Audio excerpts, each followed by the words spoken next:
கர்நாடக முதலமைச்சர் சித்தராமையா தலைமையில் அந்த மாநில அமைச்சரவை கூட்டம் இன்று நடைபெற உள்ளது. அது குறித்த தகவல்களை மூத்த செய்தியாளர் ராமானுஜத்திடம் கேட்கலாம். ராமானுஜம், கர்நாடக மாநில அமைச்சரவை கூட்டத்தில் என்னென்ன விஷயங்கள் குறித்து விவாதிக்கப்பட இருக்கிறது? குறிப்பாக உச்சநீதிமன்றம் காவேரி விவகாரத்தில் அளித்துள்ள தற்போதைய தீர்ப்பின்படி அவர்கள் பேச உள்ளதாக தகவல்கள் வெளியாகியிருக்கின்றன. அப்படி என்ன அம்சம் அவர்கள் முக்கியமாக ஆலோசிக்கிறார்கள் என்று நாம் விசாரித்தவரை நமக்கு கிடைத்த தகவல் என்றால், காவேரி மேலாண்மை வாரியம் ஒன்று அமைக்கப்பட்டால் அதன் பின்னர் காவேரி நதியானது அந்த மேலாண்மை வாரியத்தினுடைய கட்டுப்பாட்டின் கீழ் வரும். எனவே அந்த மேலாண்மை வாரியம் என்ன உத்தரவிடுகிறோ அந்த உத்தரவை கண்டிப்பாக கர்நாடக அரசு அமுல்படுத்த வேண்டிய கட்டாயத்தில் இருக்கும். அவர்கள் நினைத்தது போல் தண்ணீரை திறந்து விடுவது, நினைக்கும் பொழுது தண்ணீரை திறந்து விட மாட்டோம் என்றெல்லாம் கூற முடியாது. முழுமையாக அந்த அணை மற்றும் கர்நாடகாவில் உள்ள அணைகள் மற்றும் காவேரி ஆறு என்பது முழுமையாக மேலாண்மை வாரியத்தின் கட்டுப்பாட்டுக்குள் போல் சென்றுவிடும்.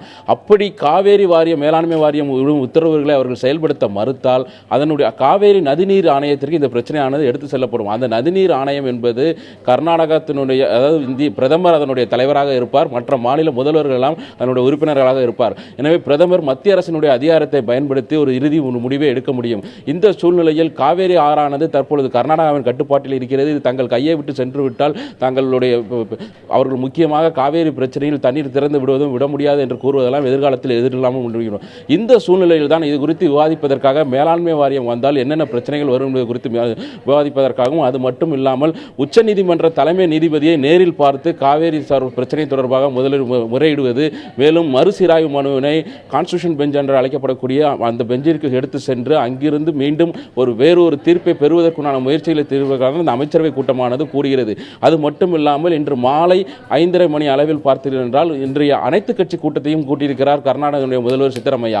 அந்த அனைத்து கட்சி கூட்டத்திற்கு மதசார்பற்ற ஜனதா தளம், பாரத் ஜனதாவிற்கு அவர் அழைப்பு விடுத்திருக்கிறார். எனவே இன்று மாலை அல்லது நாளை பிரதமரையோ அல்லது அடுத்த கட்ட நடவடிக்கை கொடுத்து இந்த அமைச்சரவை கூட்டத்தில் எடுக்கப்படக்கூடிய முடிவுகள் மற்றும் அனைத்து கட்சி கூட்டத்தில் எடுக்கப்படக்கூடிய முடிவுகளை கொடுத்து கர்நாடக அரசு தனது அடுத்த கட்ட நடவடிக்கையை மேற்கொள்ளும் என்று அங்கிருந்து வரக்கூடிய தகவல்கள் தெரிவிக்கின்றன. லத்திகா, இந்த உத்தரவு தொடர்பாக மறுசீராய்வு மனு தாக்கல் செய்யப்பட வாய்ப்பு இருக்கிறதா? அது பற்றி விவாதிக்கப்படுமா? மறுசீராய்வு மனு நாம் ஏற்கனவே குறிப்பிட்டுள்ளது போல் மறுசீராய்வு மனு என்றது ஏற்கனவே தற்பொழுது தாக்கல் செய்திருக்கிறார்கள். ஏற்கனவே முதலில் ஒரு மனு தாக்கல் செய்திருந்தார்கள். அந்த மனுவை எதிர்த்து தற்பொழுது மறுசீராய்வு மனு தாக்கல் செய்திருக்கிறார்கள்.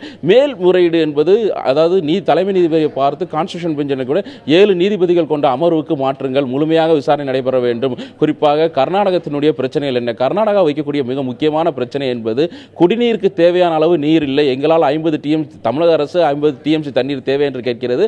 அவ்வளவு தண்ணீர் தங்களால் தர இயலாது என்பது கர்நாடகத்துடைய வாதமாக இருக்கிறது. அதற்கு தேவையான முழுமையான தகவல்கள் எல்லாம் இன்று அங்கு சட்ட ஆலோசனை, அந்த அமைச்சரவை கூட்டத்தில் சட்டப்படி என்னென்ன நடவடிக்கை எடுக்கலாம் என்பது குறித்தும் ஆலோசிக்கப்படுகிறது.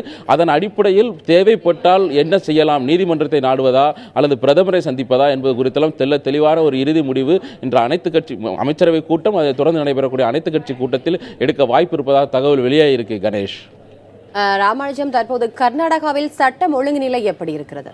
கர்நாடகாவை பொறுத்தவரை இந்த உச்சநீதிமன்றத்தினுடைய மேலாண்மை வாரியம் அமைக்க வேண்டும் என்ற உத்தரவு அவர்களுக்கு பெரும் அதிர்ச்சியையும் ஏமாற்றத்தையும் ஏற்படுத்தி இருக்கிறது.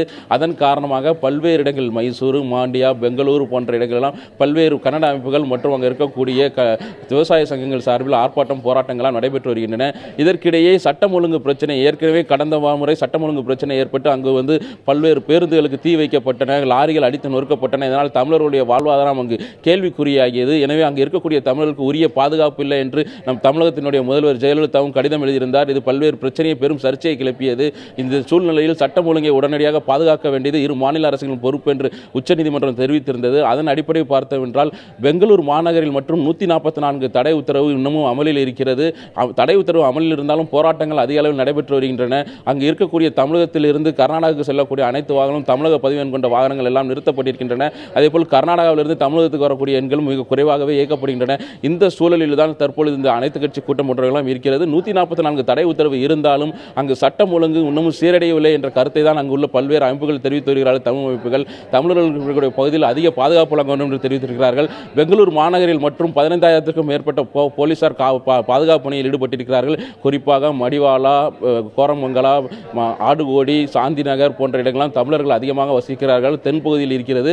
அந்த பகுதியில் அதிக அளவு பாதுகாப்பு போடப்பட்டிருந்தாலும் பல்வேறு போராட்டங்கள் நடைபெற்று வருகின்றன. இருப்பினும் இதுவரை மிகப்பெரிய வன்முறை சம்பவங்கள் எதுவும் இதுவரை நிகழ்ந்ததாக தெரியவில்லை. இருந்தாலும் கடந்த முறை போல் பெரிய வன்முறை சம்பவங்கள் நடைபெறாமல் இருப்பதற்காக பல்வேறு நடவடிக்கைகளை எடுக்க வேண்டும் என்று அங்குள்ள தமிழ் அமைப்புகள் எல்லாம் கர்நாடக அரசுக்கு தொடர்ந்து கோரிக்கையாக விடுத்துட்டு இருக்கிறாங்க. லத்திகா.